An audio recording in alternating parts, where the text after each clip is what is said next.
Maite Noriega.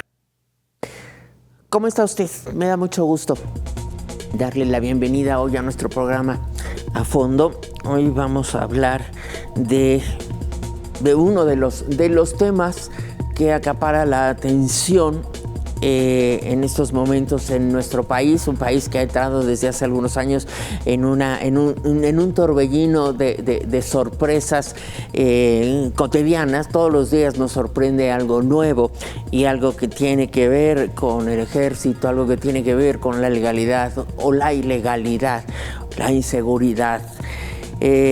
Para tocar este tema, yo quiero agradecer hoy la presencia de Damián Cepeda, él es senador por el Partido Acción Nacional. Bienvenido, Damián, qué gusto, gracias. A Javier Oliva, especialista en seguridad y profesor titular de la Facultad de Ciencias Políticas y Sociales de la UNAM. Bienvenido, Javier, gracias. Gracias a ti, Maite. Noé Castañón, senador por Movimiento Ciudadano, bienvenido, muchas gracias. Muchas gracias, saludos a todos. Y Pablo Giró. Pablo Giró, vocal de México Unido contra la Delincuencia, bienvenido, gracias. Bien, pues, estamos en los últimos días se ha desatado nuevamente el debate sobre la militarización. Ya vimos lo que pasó hace un par de días en el Senado de la República, lo que ha pasado en la Cámara de Diputados en relación con la ampliación del plazo para que los militares sigan viendo por la seguridad de nuestro país. Si es que esto es cierto, que ven por la seguridad del país. La pregunta que hacemos es, porque hay quienes aseguran que esto no es cierto, que no hay militarización. Como yo no soy experta, voy a preguntarle a los que saben, y le pregunto a Javier Oliva. Javier Oliva, ¿se está militarizando o no nuestro país? Lo que está viviendo México es un proceso de visibilidad o de visibilización de las Fuerzas Armadas. La militarización es un proceso en donde el estamento militar procede a presionar al estamento civil en la búsqueda de ciertas ventajas, prebendas, posiciones políticas, entre otras. Desde 1946 ha sido el Poder Civil el que busca a los militares. Cuando Miguel Alemán crea la Dirección Federal de Seguridad con 10 jóvenes capitanes del ejército mexicano, entre ellos el legendario Fernando Gutiérrez Barrios. Aquí todo lo que están haciendo los militares, todo, absolutamente todo, es instrucción del presidente de la República, incluyendo esta cuestión que me llama mucho la atención por su inviabilidad, como es que la Secretaría de Defensa Nacional tenga una línea aérea, ¿no? Entonces, porque esto evidentemente los coloca a la propia institución en una ruta de observaciones críticas y que son propiciadas por el propio comandante supremo de las Fuerzas Armadas. La militarización, insisto, sería la inversa, ¿no? Lo que estamos viendo es una visibilización, sí, innegablemente. Pero desde 1995 no hay un solo gobernador militar. Si hubiera militarización, por ejemplo, no estarían juzgando a los militares en el muy endeble informe de Alejandro Encinas, imputando a un grupo de militares, ¿no? Entonces, sí me parece que hay que tratar con cuidado los conceptos para evitar discutir con consignas, ¿no? En vez de razonar los argumentos en temas tan sensibles, Maite. Gracias por la primera intervención. De acuerdo, entonces, de acuerdo con lo que nos dice Javier Oliva, no hay una militarización del país. ¿Cómo podríamos definir el hecho de que sean los militares o que sea la autoridad civil la que haya claudicado de desempeñar una serie de acciones para los cuales estaba legalmente facultada y se los haya entregado precisamente a los militares cuya capacidad para el desempeño de estas actividades no ha sido probada? Pregunto. Noé Castañón. Bueno, a ver, yo creo que difiero en la parte medular de lo que dice Javier. Cuando los militares están construyendo infraestructura en el país, cuando los militares están administrando puertos, aduanas, aeropuertos, cuando los militares están construyendo ferrocarriles, cuando los militares están en cualquier otra función que no es la salvaguarda de la soberanía y el territorio, es que estamos hablando de militarización. Ya sería muy grave, y espero que nunca lleguemos otra vez a esos tiempos, de que lo único que falte será el desempeño de funciones políticas o el cuidado de las instituciones electorales por estas instituciones castrenses que constitucionalmente tienen muy definida su función y su particularidad, no solo a nivel nacional, sino a nivel internacional, y es estrictamente la salvaguarda de la soberanía y el territorio nacional. Cualquier otra actividad que desempeñen, estirando el texto constitucional, estirando sus funciones, yo sí le entiendo como una militarización, y es donde vemos grave que se esté dando esto, máxime por un antecedente histórico de la nación mexicana en donde sí tuvimos precisamente esa otra participación de los militares en la vida pública y política de México. Damián Cepeda, una opinión a este respecto. Mira, sí, definitivamente sí. Para mí, ahorita el problema principal que tenemos es la militarización de la seguridad pública. Eso es lo que yo, digamos, enfocaría. Y es evidente, ¿no? Y ahorita me regreso para allá. Pero yo sí creo, más allá de terminología, pues nomás faltaría que tuviera al presidente de la República y esperarnos hasta entonces para decir que está militarizado el país.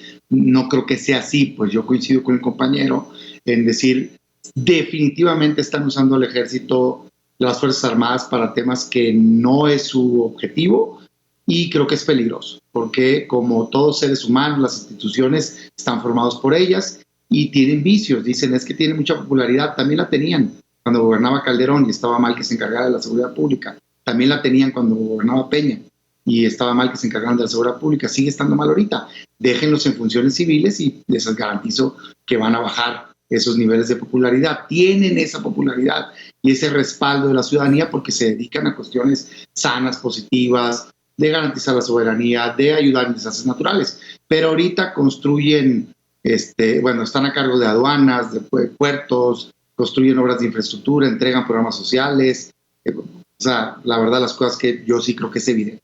Pero más allá de eso, a mí lo que el centro del tema ahorita me preocuparía es la seguridad pública. Yo lo que digo es, a ver, tiene muchos años más, pero déjame decir este concepto general. Hace 16 años Felipe Calderón toma la decisión de encargarle principalmente, pues de apoyarse fuertemente en materia de seguridad pública a las Fuerzas Armadas. Ya sé que Zedillo también hizo, conozco la historia, que en el pasado también otros lo han usado, pero principalmente desde Calderón para acá. Y ha sido un fracaso absoluto, pues.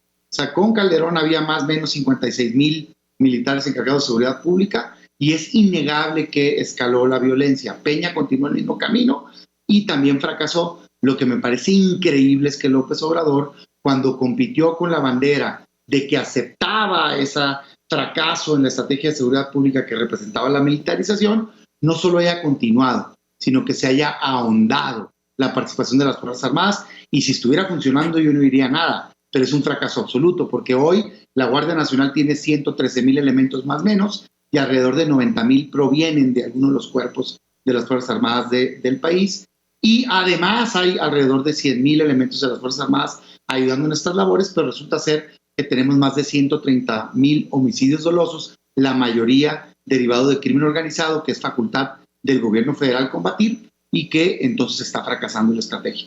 Yo diría, ya es momento de hacer un alto en el camino, cambiar esa estrategia. No estoy en contra de que ayuden las Fuerzas Armadas en tanto sea en términos que establece la Corte Interamericana de Derechos Humanos, que es de manera extraordinaria, subordinada a civiles, complementaria a las policías civiles, temporal, regulada, pero ninguna de estas está cumpliendo el día de hoy. De acuerdo.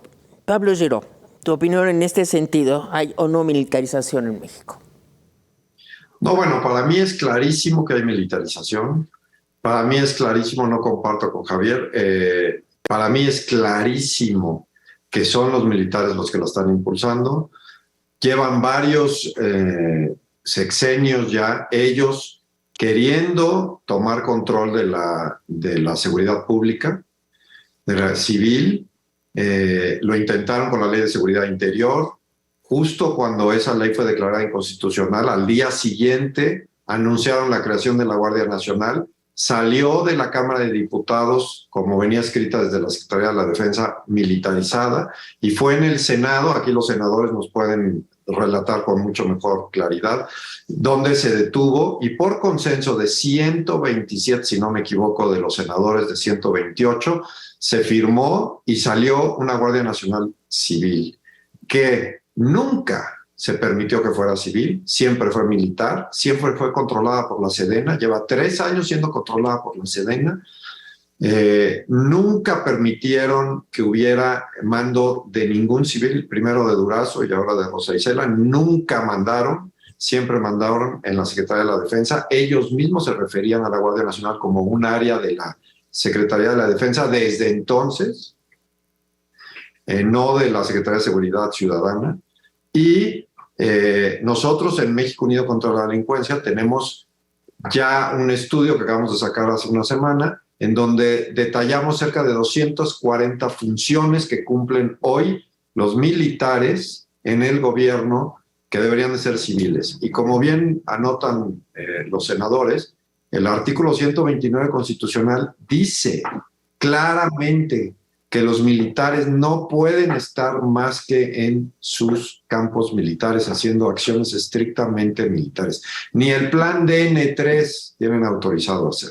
Entonces, esa excusa de que les pidió el presidente no es válida, porque ellos, los señores, también saben leer, también saben que la Constitución dice lo que dice y saben que ellos no pueden hacer nada que no diga la Constitución. Y tan saben que están fuera de la ley que están presione y presione para que la Guardia Nacional se vuelva militar. Lo que se acaba de vivir en el Senado, yo sé que los senadores son muy prudentes y no lo van a decir, pero básicamente fue presión total, desde la Secretaría de la Defensa y desde la Secretaría de Gobernación para que pasara esto, pues de una manera, digamos, usando la justicia, ¿no?, como una arma para doblar a los senadores y para lograr que se votara. Entonces, claramente hay una presión de la Secretaría de la Defensa para tomar este control. Además, también estaría interesante que nos aclararan los senadores, pero yo vi que se proponía de parte del grupo de oposición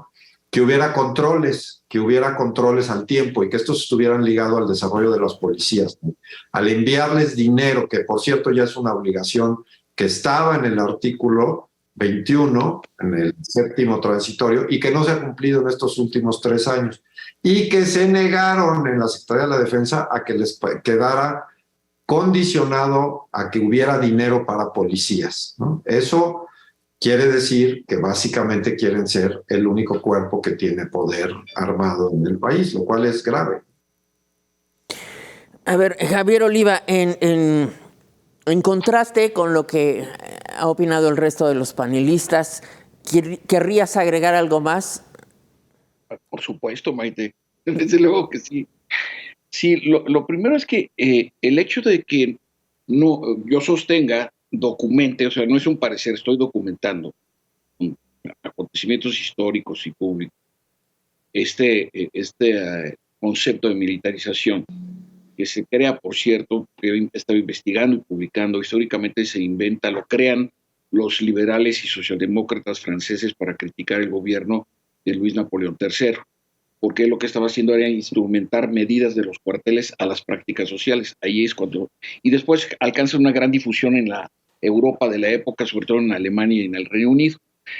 Obviamente, la coincidencia de mis 3 compañeros de mesa yerran en lo mismo, en no ponderar que lo que decía el senador Cepeda, hizo una lista más o menos exhaustiva de las labores que están haciendo. Todas son instrucciones del presidente. A ver, no nos equivoquemos, él es el comandante supremo de las Fuerzas Armadas. Y entonces eso evidentemente nos mueve el objetivo. Nada más déjame concluir rápidamente.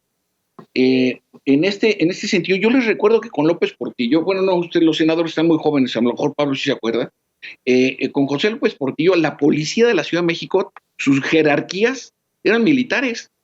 Había capitanes, cabos, sargentos. En el siguiente sexenio quitaron eso precisamente para evitar esta contaminación de lo que estaba haciendo la policía de aquella época con la propia institución militar. Otro aspecto muy importante, oigan, acuérdense que Morena, en el ejercicio fiscal anterior y en el que está por concluir, cercenó los recursos para las policías municipales con sus aliados parlamentarios. Desaparecieron primero el Subsemun y ahora el Fortaseg. Un tema interesante de discusión sería ver cuánto le va a asignar Morena y sus aliados, ahora parece que también el PRI, cuánto le van a asignar a la policía municipal. Porque hace rato yo tenía un debate con un asesor de seguridad nacional del gobierno y decía que los presidentes municipales tenían que exigir y presionar, ¿pero con qué? Esta crisis que está en seguridad pública. Sí, Damián, ahorita un segundo. Es una crisis que nos está planteando el fracaso del pacto federal, porque tenemos pluralidad de representación política, pero el ejercicio fiscal sigue centralizado. Lo vamos a ver en el Congreso. Van a comenzar a venir los gobernadores y gobernadoras en un contrasentido del pacto federal a litigar, como todos los años, su presupuesto a San Lázaro. Cuando hay gobiernos como el de Colima, como el de Oaxaca o de Morelos, que he estado estudiando, en donde el más del 90% de su presupuesto procede de transferencias federales. ¿Qué genera el Estado? El 5 o 6% de sus recursos. ¿Qué pasa si el gobernador A no se lleva bien con el secretario de Hacienda B? Entonces, me parece que esto tiene otras implicaciones, mucho más de fondo, y que, insisto, el comandante supremo es el presidente de la República en turno. Gracias, Mike. Damián Cepeda, habías pedido la palabra. Sí, mira, yo creo que ya de fondo estamos coincidiendo, pues, o sea, yo no clavaría a lo mejor en la terminología. Lo que estamos diciendo es que hay una participación activa de las Fuerzas Armadas en labores que no les corresponden, no importa quién se los ordenó, pues, o sea, va en contra de la Constitución. Y siempre ha sido el comandante en jefe el presidente de la República, pues es que si el parámetro es el usamos, entonces nunca va a haber manera de calificar de correcta o incorrecta la participación de las Fuerzas Armadas en algo indebido. Pero yo me saldría de ahí, me metería a lo que hoy toca Javier, que creo que es el corazón del debate. Nosotros queremos ayudar a que se resuelva la crisis de inseguridad en el país. Tenemos una crisis brutal que ha venido escalando de los últimos 16 años para acá, muy fuerte. Creo que en un primer momento, con buena intención de combatir al crimen, se toma esta decisión de empezar a militarizar la seguridad pública. Fracasa, continúa López Obrador y fracasa.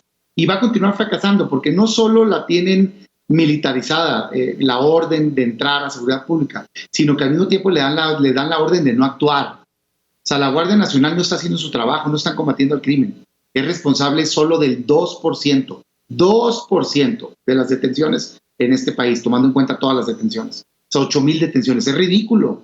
La Policía Federal, esa tan humillada, pateada, denostada, discriminada, tenía poco más de 30,000 elementos. La Guardia Nacional tiene 113,000. Y tenía 20,000 detenciones, pues. O sea, muchas más que las que tiene hoy la Guardia Nacional. Es más, si juntas la Guardia Nacional y las Fuerzas Armadas, no le llegan a lo que hace la Policía Federal. Y por mucho no estoy diciendo que sea perfecta. Tenía mucho que mejorar. Por eso se hizo la reforma de una Guardia Nacional Civil, un cuerpo nacional fuerte que pudiera llevar a cabo labor policíaca y en nuestra visión del PAN, que pudiera combatir al crimen buscando desarticularlo, particularmente con inteligencia e inteligencia financiera. Y a nivel local, fortalecer policías estatales y municipales que se encargan de más del 90% de los delitos, por cierto.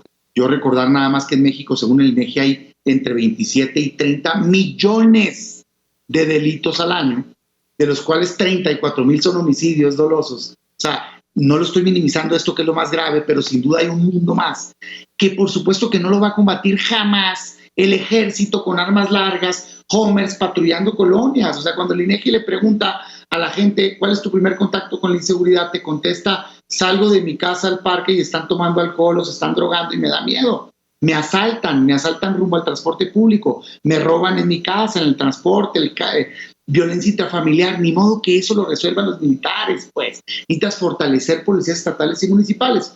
Por eso, en la reforma 2019, condicionamos esa aprobación y dijimos: Guardia Nacional Civil, ayuda extraordinaria de las Fuerzas Armadas por hasta 5 años y fortalecimiento de policías estatales y municipales. ¿Saben qué cumplió de eso el presidente López Obrador? Nada. Ni hay una Guardia Civil, ni hay rendición de cuentas de las Fuerzas Armadas, y no solo no hubo incremento de fortalecimiento de policías estatales y municipales, sino que bajó de un máximo de 21,000 millones de pesos de apoyo en un año en el sexenio anterior a 8,000 millones de pesos en este sexenio. Es decir, las están estrangulando. Noé Castañón. Así es. A mí me llama mucho la atención esta serie de referentes históricos a un pasado como el sexenio de López Portillo. Entonces, tenemos que irnos un poquito antes al sexenio de Echeverría, en donde sí la participación en cuestiones de seguridad llegó incluso al extremo en el uso del ejército para el control social. Y mira lo peligroso de hacer estas referencias o estas remembranzas hacia el pasado en un presente muy distinto a ese México de los 70s y los 80s. Entonces, ¿vamos a llegar hacia allá? Es lo que yo me preguntaría. Pero bueno, centrando el tema a lo que sí realmente es el punto medular de lo que estamos discutiendo en el Senado, a mí me llama la atención precisamente ese hecho. En el Senado, y bien se hizo la referencia, en 2019 aprobamos, y entendiendo la necesidad del debilitamiento que traían las policías municipales y las estatales, aprobamos la creación de la Guardia Nacional. Y sí entendimos, porque es una realidad, también los gobiernos de los estados se han visto rebasados por la falta de capacitación de las policías civiles y la falta de apoyo que ha venido incrementándose, como bien lo refiere Damián, la falta de presupuestos, la falta de capacitación, la falta del fortalecimiento de este cuerpo de seguridad civil y que se derivó en la Guardia Nacional, pero que hoy, el día de hoy, frente a ese fracaso en la Estrategia Nacional de Seguridad Pública de este gobierno, se pretenda con esta reforma prorroga 4 años más la presencia de las Fuerzas Armadas, se pretende incluso poner una camisa de fuerza ante la incapacidad y ante la cerrazón de replantear esta Estrategia Nacional de Seguridad a un gobierno que aún todavía no ha tomado protesta, que no ha tomado posesión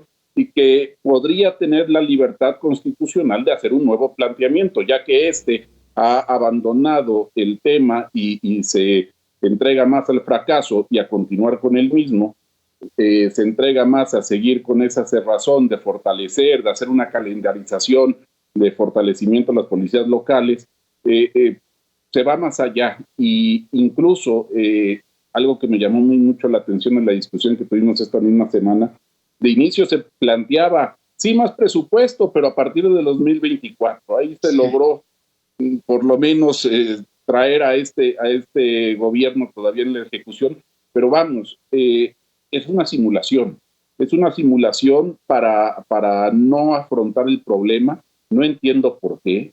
Hoy día todos los mexicanos, el tema que queremos que se nos solucione es la inseguridad que afecta la productividad del país, nuestra vida laboral, como dice Damián. O sea, hoy se nos ha metido no solo en temas de casa, sino también en el transporte a los centros de trabajo. ¿Con qué seguridad salen nuestros hijos al colegio? ¿Con qué seguridad salimos nosotros a trabajar sabiendo que incluso no podríamos regresar? Y lo digo de todos. Ayer mismo en Morelos pasó una situación trágica con una diputada, pasó en Guerrero, en una alcaldía, y pasa todos los días con noticias que no son tan relevantes, pero son todavía mayormente importantes porque afectan al ciudadano de a pie, a ese ciudadano que hoy no le interesa la remembranza de un gobierno de hace 30 años, 40 años, mucho menos le interesa la realidad nacional de Juárez hace más de 150 años y el México que tuvimos en esa formación. Podríamos seguir hablando de entonces sí, de responsabilizar al titular del Ejecutivo, como cuando fue Huerta presidente y a esas épocas militaristas, pero tampoco nos interesa para solucionar el problema. Y el problema de hoy es la inseguridad. ¿Cómo afrontarlo? Y es donde estamos nosotros en Movimiento Ciudadano replanteando. Esto es una simulación que no atienda al fondo del problema de la inseguridad y que no atienda a atender el fracaso de la política de seguridad de este gobierno. Estamos puestos para la oportunidad histórica de atenderlo, pero este gobierno prefiere simular, engañar, hacer referencias históricas que nada tienen que ver con la realidad nacional al día de hoy y que estamos todos sumidos en eso. Ahora, es un hecho que para como están dadas las cosas, nada se podrá hacer. ¿Por qué? Porque no hay oposición. ¿Por qué? Porque no hay contrapesos, ni los habrá, porque cada día se debilitan más las instituciones y porque hemos visto que, si bien, como decía Javier Oliva, es el presidente el que ordena al ejército que se aboque a hacer funciones que corresponden a los civiles, también es un hecho que este presidente no está facultado para violar la Constitución como lo hace. Y lo hace cotidianamente sin que haya alguien o sin que haya un grupo o sin que haya una institución que se lo pueda impedir. Y creo que dados los argumentos que se han dado aquí, esto a mí me parece preocupante. Pablo Giró. Pues mira, es muy preocupante, no es un poco preocupante que el presidente viole abiertamente la Constitución. Históricamente tenías presidentes que a veces violaban la Constitución, que trataban de esconderlo, ¿no? Muchas veces, que trataban de darle la vuelta, pero abiertamente viola la Constitución todos los días. Eso es un pésimo ejemplo para la misma gente dentro del gobierno, para los ciudadanos, para los maleantes, para los militares, para todo el mundo. Entonces, ¿qué hacer ahí? Pues es muy complicada la pregunta, porque cuando el presidente no quiere obedecer, pues es muy difícil, ¿no? El órgano de control es la Suprema Corte, que también ya hemos visto, se ha visto amenazada. Entonces, es muy complejo. Pero yo no voy a discutir si la palabra militarización o no es la adecuada. Lo que sí está sucediendo es que el presidente le está dando control fuera de la Constitución a los militares lo están tomando, los militares saben que lo que están haciendo es ilegal, es fuera de la Constitución y que no lo deben de estar haciendo. Saben también perfectamente que desde hace muchos años, 70 años, el decir que alguien le ordenó que hiciera algo que era ilegal no es excusa, y que son responsables ellos, como servidores públicos, directamente responsables de hacer las cosas que saben que no están bien hechas. Pero además, lo más importante de todo esto es, no va a resolverse el problema. Como bien decían los senadores, ya se sabe, México está sobrediagnosticado, la gente cree que no sabemos cómo llegar a la paz y cómo llegar al control y cómo llegar a la seguridad. Claro que se sabe, ha habido muchos ejemplos de muchas ciudades en México, de gobiernos de todos los colores, que lo han logrado. Y se logra con policía local bien entrenada, bien educada, con seguridad en su trabajo, con consecuencias cuando no hace las cosas, que sea transparente, que sea supervisada por órganos externos a ellos, preferentemente civiles, de ciudadanos, como funciona en todo el mundo. Esto no es una cosa rara, ¿no? Así es en todos lados. Y funciona así porque la gente tiene que desarrollar una relación de confianza con los policías les tienen que responder y así se van enterando de las cosas que van sucediendo en las ciudades. Ustedes ven los ejemplos, por ejemplo, de Yucatán o Mérida, ¿no? Que la policía le responde a la ciudadanía le informa, se hace un círculo virtuoso y se detiene en lo que se puede detener, porque ningún país es perfecto, pero se baja mucho la tasa de incidencia porque al final lo que funciona es la justicia, es decir, que haya una consecuencia, que no haya impunidad, que no se salgan con la suya, ni los civiles, ni los policías, ni los militares. El problema que tenemos con nuestros Secretaría de la Defensa es que todo, no les gusta que los veamos, no les gusta dar cuentas, no les gusta que se entere la gente de lo que hacen, de lo más normal, ¿eh? Todo le llaman seguridad nacional, cuando en México, en realidad la seguridad nacional es un concepto bastante ridículo, porque ¿quién nos puede atacar? ¿Estados Unidos o Belice o Guatemala? ¿No? Si nos va a atacar Estados Unidos, pues no importa lo que guarden, no importa lo que hagamos, van a ganar y van a ganar rápidamente. Y si los narcotraficantes o el crimen organizado no va a saber cómo están en las... Bueno, ok, son 5 cosas que pueden esconder, pero esconder el costo de un aeropuerto civil que ellos hicieron no tiene sentido, a menos de que haya corrupción, y sea por eso. Y todos sabemos, son seres humanos como cualquier otro, sabemos que en los lugares donde hay opacidad, pues suceden actos de corrupción. Yo no estoy diciendo que sepa ni tengo evidencia de que son, pero claramente los seres humanos en todos los, y lo hemos visto siempre en todo el mundo, no es una cosa de los mexicanos, cuando no hay consecuencias y cuando no hay manera de enterarse, pues se dan más actos de corrupción. Claro. El problema que está sucediendo con todo esto es que son muy difíciles en penetrar. Bueno, ahora ya no, ya tenemos a las guacamayas, pero de eso me gustaría que habláramos al regreso. Vamos a hacer una pausa, estamos en A Fondo.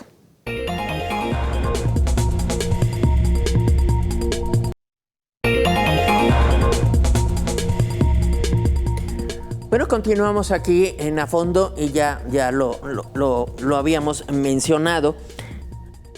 ¿Cómo podemos entender en este momento en el que vive nuestro país que la institución encargada de la seguridad nacional, lo que quiera que eso quiera decir, y la seguridad pública, a una contrapelo de una buena parte de la sociedad, sea hackeada por un grupo de personas o por una persona y abran y les roben los archivos de seguridad? O sea, ¿cómo podemos entenderlo y cómo podemos entenderlo o cómo podemos definirlo en este momento, Javier Oliva?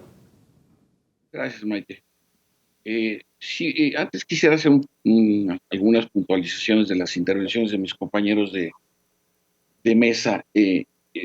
Creo que fue el senador Cepeda que utilizó un término muy apropiado cuando se refirió a la utilización, digamos, de las Fuerzas Armadas, del Ejército Mexicano en particular, por el Poder Civil. Es que eso es lo que ha sido. Yo sé que al senador Castaño no le gusta la historia, pero es muy difícil que tú puedas diseñar el futuro de un país si no sabes de dónde vienes. Y menos si no conoces las estructuras, el funcionamiento, la lógica de un sistema político, de un régimen político basado pinacularmente en lo que es la presidencia de la República. Y eso es muy importante tenerlo en consideración porque el partido político que gobierna y el presidente donde venga hacen uso y abuso de sus facultades presidenciales, sea quien sea y vengan de donde vengan. Y entonces de Miguel Alemán Valdés al propio Andrés Manuel López Obrador, vemos esta recurrencia, ya señalé algunos casos, pero cada sexenio tiene, lo que bien señaló el senador Cepeda, una clara utilización del poder civil sobre las Fuerzas Armadas. Y esto hay que tenerlo muy en consideración. El otro aspecto que quisiera señalar, a mí me preocupa mucho lo que en términos de análisis geopolítico se llama hipótesis de conflicto. Esta idea de que México no puede ser conflicto. Yo te recuerdo, Pablo, que México, hasta donde yo sé, es el único país que tiene un museo que se llama Museo de las Intervenciones, que está aquí en Churubusco, en donde hay banderas de los países invasores, en donde México perdió la mitad de su territorio, en donde nos recuerdan que México fue la nao de China, se llamó Nueva España, fue el telegrama Zimmerman en la Primera Guerra Mundial. Y también esta idea hollywoodesca de la invencibilidad del ejército estadounidense y sus Fuerzas Armadas. Por favor, desde la Segunda Guerra Mundial no ganan ninguna guerra. Acaban de abandonar el pantano afgano después de 20 años, que ha sido la guerra más larga en su historia. Entonces, suponer que México... Y fíjense qué interesante es el centro de esta mesa de debate. Son las Fuerzas Armadas y no las decisiones del presidente y no las inercias políticas en el Parlamento. Es decir, aquí quien está absorbiendo ante la visibilidad mediática y de propuestas legislativas son las Fuerzas Armadas. Por eso yo estaba proponiendo, por ejemplo, que nadie habla de las reformas del sistema penitenciario a nivel federal y estatal. Nadie habla de los inconvenientes del sistema penal acusatorio. Nadie habla, por ejemplo, de de la importancia que tienen las prácticas civiles. Oigan, ¿quién hace un concierto con los Tigres del Norte en la noche mexicana? Vean la lista de canciones. Apología del crimen organizado, apología del delito. Perdóname. Apología que usa al ejército ilegalmente en seguridad pública, él es el que hace un concierto del Tigres del Norte. Por eso, a lo que me refiero es que aquí estar en el análisis de las Fuerzas Armadas no implica estar a favor o en contra del gobierno. A mí me parece que de verdad estamos en una crisis en la cual no nos hemos dado cuenta de su profundidad. Y esto es lo que me parece claro. Ahora, pasemos al tema de guacamayas. No es la primera vez que sucede a un país. Esto no quiere decir que Malta hay muchos consuelo de tontos, pero sí es importante darle su contexto. Maite, es importante señalar que guacamayas, lo que sustrajo principalmente del sitio de las Fuerzas Armadas son correos electrónicos, y que son documentos muy sensibles, muy graves, en donde espero, ¿no?, que haya alguna forma de respuesta de la Presidencia de la República, que no ha habido ninguna. Se ha contentado con decir que eso todo el mundo lo sabe, lo cual no es cierto. Y esto nos coloca en una tesitura, porque esa información va a seguir polarizando el clima que estamos viviendo, que eso es lo que verdaderamente a mí me preocupa, además de suyo, del contenido de la información. Porque las descalificaciones, las exclusiones, vimos la discusión en el Senado de la República, ¿no? Entonces, la pregunta de los trabajos de inteligencia es ¿para qué? No ¿por qué? ¿Para qué se está dando a conocer esta información? ¿Cuál es la finalidad? En la recta final del sexenio, van a tener información para publicarlas diario de aquí hasta el último día de este sexenio. Sí, claro. Entonces, y que es como las películas buenas de detectives. ¿A quién le beneficia el crimen? ¿No? Desde luego que hay que analizar la procedencia, la utilidad, en fin, el contenido, insisto, de la propia información. Pero todos los días estamos conociendo información muy sensible, muy delicada, que, por ejemplo, pone en riesgo, yo no le llamo estrategia porque no es estrategia, pone en riesgo la escasa política de seguridad pública que hay en México. Vean ustedes el informe que se publicó ayer sobre el estado de Guerrero. Nombres, apodos, alianzas. Esto es una forma de avisarle a los delincuentes que tienen que modificar su modus operandi, que tienen que modificar sus procedimientos de distribución de la droga. Les está beneficiando. Eso es real. ¿Cuántos soldados mexicanos están distribuidos por el país? Esto implica que grupos criminales pueden desplazarse con mayor o menor. Es verdaderamente delicado lo que está pasando.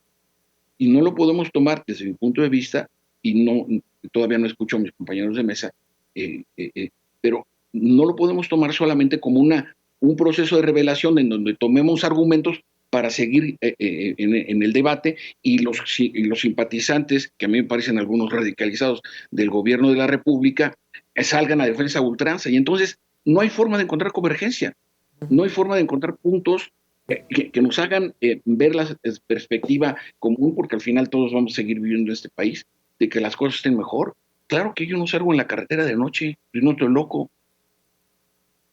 Entonces, aquí el asunto es cómo recobramos el Estado de Derecho, cómo recobramos las condiciones de paz y de seguridad pública, en donde, como bien lo apuntaba Pablo, ¿no?, los niveles de impunidad y corrupción en el sistema judicial en México, bueno, alcanzan niveles del 99% de ineficiencia. 99% de ineficiencia. Veamos, juntemos estas variables, como les decía en el primer segmento, y ese es, desafortunadamente, es el resultado que tenemos. Y falta otro elemento que sería todavía motivo más: las prácticas sociales que incorporan o toleran las prácticas criminales. Porque parte tenemos también la sociedad de responsabilidad de lo que pasa. Sí, por supuesto. Gracias. Pablo, Gracias, voy colegas. contigo. ¿Perdón? ¿Yo? Sí, tú. Perdón. Es que no íbamos en este orden. Es no, que tú entraste tú con Wikileaks, nos abriste la puerta. Con el Guacamaya Leaks. Perfecto. Pues mira, yo creo que es gravísimo que se hackea al ejército.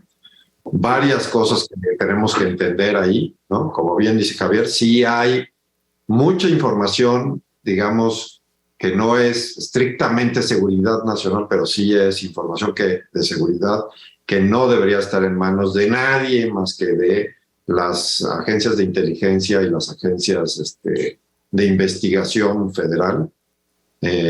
También es cierto que mucha de la información que está ahí y se va a prestar a juegos políticos tampoco debería haber estado en manos del ejército.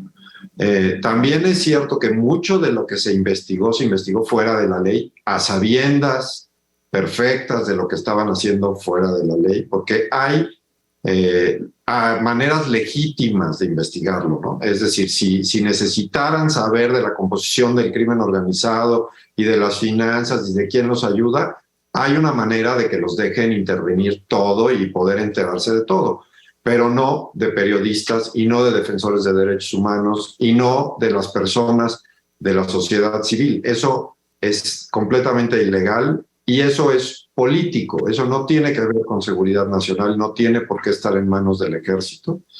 Entiendo que, por ejemplo, que un gobernador esté aliado con un grupo criminal, pues sí es un área obviamente de interés. Y esa información no debería de salir. Pero también está el lado de prioridades del gasto, ¿no? Las mismas Fuerzas Armadas tienen un presupuesto enorme de relaciones públicas, sacan anuncios por todos lados, videos, anuncios en la tele, hacen promoción en todos lados de relaciones públicas de ellos y no le gastan a la seguridad. Entiendo que a la seguridad cibernética. Entiendo que es complicado y que es un tema difícil, pero también entiendo que en un país, como bien decíamos, en donde la impunidad reina y donde el presidente puede decir si investiga o no investiga un acto tan grave y no se va a buscar, pues lo único que se está haciendo es exacto eso, que exista la impunidad y que los que lo hacen sepan que no hay consecuencias, ¿no? Entonces sí, es claro que para tener seguridad en el país se necesitan policías bien entrenadas, bien pagadas, con buena perspectiva de carrera. Se necesita que el sistema judicial funcione también, que los ministerios públicos sean independientes de la política y que no se negocien los casos, que no se utilice la justicia para presionar políticas públicas y se perdonen actos.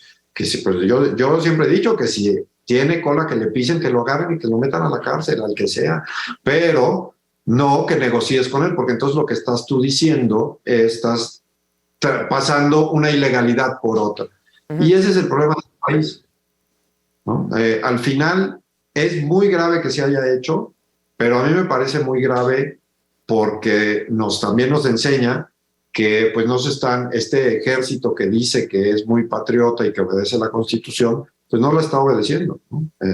No se puede combatir la ilegalidad con ilegalidad. Eso es lo que nos han enseñado todos los países que han ganado. Bien. Esa batalla. Noé Castañón. Gracias, Maite. A ver, yo veo aquí un atentado severo contra la seguridad y que pone de manifiesto precisamente por qué el Movimiento Ciudadano hemos dicho que estamos en contra de seguirle dando más atribuciones a las Fuerzas Armadas. Y es esto, sin duda es esto. En la medida de que las Fuerzas Armadas tengan una participación más activa en temas solapados como de seguridad nacional, que tienen que ver más a la vida diaria de el país, se va a desgastar la institución. Hoy el atentado contra la seguridad de los archivos de la Sedena, lo único que ponen de manifiesto es que hoy la Sedena tiene una deficiencia grave en su funcionamiento y que se ha visto vulnerada no solo la seguridad nacional con algunos aspectos que se han ventilado y habrá que ver qué más se va a ventilar, y más allá del tema político, información que debió haber sido pública o que en cualquier otra nación es pública y aquí se tenía bajo resguardo, y que ahora al hacerse pública, pues evidentemente trae una connotación política y que se va a ir hacia esos entramados, pero también revela en un gobierno que ha solapado este tipo de actividades ilegales y que incluso festejamos con ellos y con sus familiares nuestra independencia, de personas que han vulnerado la seguridad cibernética en otros países. Hoy se ve muy, muy difícil que se pudiera condenar o simplemente entrarle a una regulación ya tardía, después del niño ahogado tapar el pozo, en estos temas.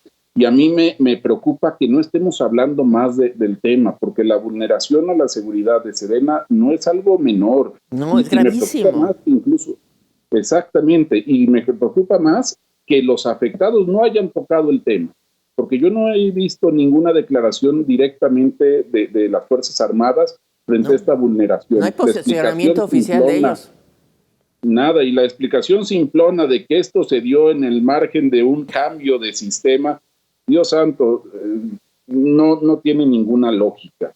Y aquí voy a hacer referencia a una alusión como la hizo Oliva. No, sí me importa la historia y me gusta muchísimo. El problema es de que ese es el punto medular de este tema. La historia nos ha traído hoy a esa complejidad entre la impunidad y la corrupción. Y esa impunidad es la que nos tiene sumidos en este problema de seguridad nacional, de seguridad pública, de esta crisis, y la corrupción que se deriva, porque la corrupción no es nada más de acción, también es de inacción. Y aquí lo que estamos viendo es corrupto en las Fuerzas Armadas al hacer intervenciones de colectivos feministas, es corrupta las Fuerzas Armadas al no dar a conocer el estado de salud del presidente. Pues bueno, hay que irlo por allá también dilucidando. ¿Y por qué no se castiga y por qué no se sanciona? La impunidad también va a ser selectiva. ¿A quién vamos a condenar? ¿A quién no vamos a condenar? Y debemos de tener muy claro, y creo que la discusión legislativa hoy, más allá de los temas de atentados a la seguridad pública y a la seguridad cibernética y al cuidado de la información, debemos irnos más allá a poder lograr una serie de reformas que se han quedado cortas. El año pasado tuvimos la reforma al Poder Judicial y que para lo único que sirvió fue para fortalecer al presidente del Poder Judicial, pero no fortaleció el sistema de justicia, no hizo más práctico el acceso a la misma, no dio celeridad a los procesos judiciales. Hoy en día en el Senado tenemos lo que digo yo, el instrumento más importante que tendremos por legislar, que es el Código Nacional de Procedimientos Civiles y Familiares, que parece totalmente ajeno a estas situaciones, pero no, es exactamente donde vamos a poder regular un poco mejor la convivencia diaria del ciudadano, los aspectos civiles del ciudadano, y derivado de esa convivencia, de esa cohesión social que podamos tener a partir de una justicia pronta, expedita y que atienda la circunstancia del día a día de los ciudadanos, poder crear estos nuevos mecanismos ajenos a esa impunidad, a la corrupción, y que empecemos a trabajar en temas. Sí, perdón, te tengo que interrumpir porque me tengo que ir a un corte y además tengo que despedir a Javier Oliva. Nos había avisado que tiene un compromiso. Con toda mi gratitud de siempre, Javier, por tu tiempo, por tus conocimientos. Muchísimas gracias, Javier. Y si me permiten, regresamos aquí en A Fondo en algunos segundos. Hasta luego. Gracias. Gracias, Javier. Regresa. Bien, gracias por permanecer con nosotros. Seguimos aquí en A Fondo y había quedado pendiente la intervención del senador Damián Cepeda para hablar de qué tan grave es la vulneración que se hizo de los archivos de precisamente la Secretaría de la Defensa. Damián, voy contigo. Con mucho gusto. Híjole, mucho que comentar, pero bueno, en otro programa lo decimos. Lo más breve que se pueda. En concreto, del tema pasado, yo diría, queremos ayudar a que se resuelva el problema de inseguridad y no es la vía de la militarización, punto. Pues hay que intentar otra estrategia. Bien, de este tema muy grave, ya lo dijeron mis compañeros, en términos de que muestran pues una vulnerabilidad, ¿no?, del Estado mexicano. Por supuesto que tiene que haber responsabilidades, y todo lo que sea seguridad nacional o temas delicados que puedan poner en riesgo el actuar o el avanzar del gobierno a personas, yo lo condeno completamente. Pero creo que también está quitándole la máscara a las Fuerzas Armadas en términos de que se andan portando mal de manera institucional y están cometiendo delitos. y están espiando ilegalmente gente. Y también en términos de lo que está implicando que estén participando en temas que no tendrían que estar. O sea, ¿por qué tendría que ser secreto de Estado el que va a costar 2 veces más el Tren Maya? Pues eso no es secreto de Estado. Y sin embargo así lo tienen tratado, pues, ¿no?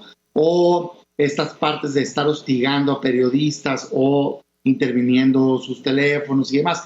Yo creo que va a salir muchísima información que le va a hacer daño en imagen al Estado mexicano, pero le va a hacer daño porque está actuando ilegalmente. No debería estar actuando ilegalmente.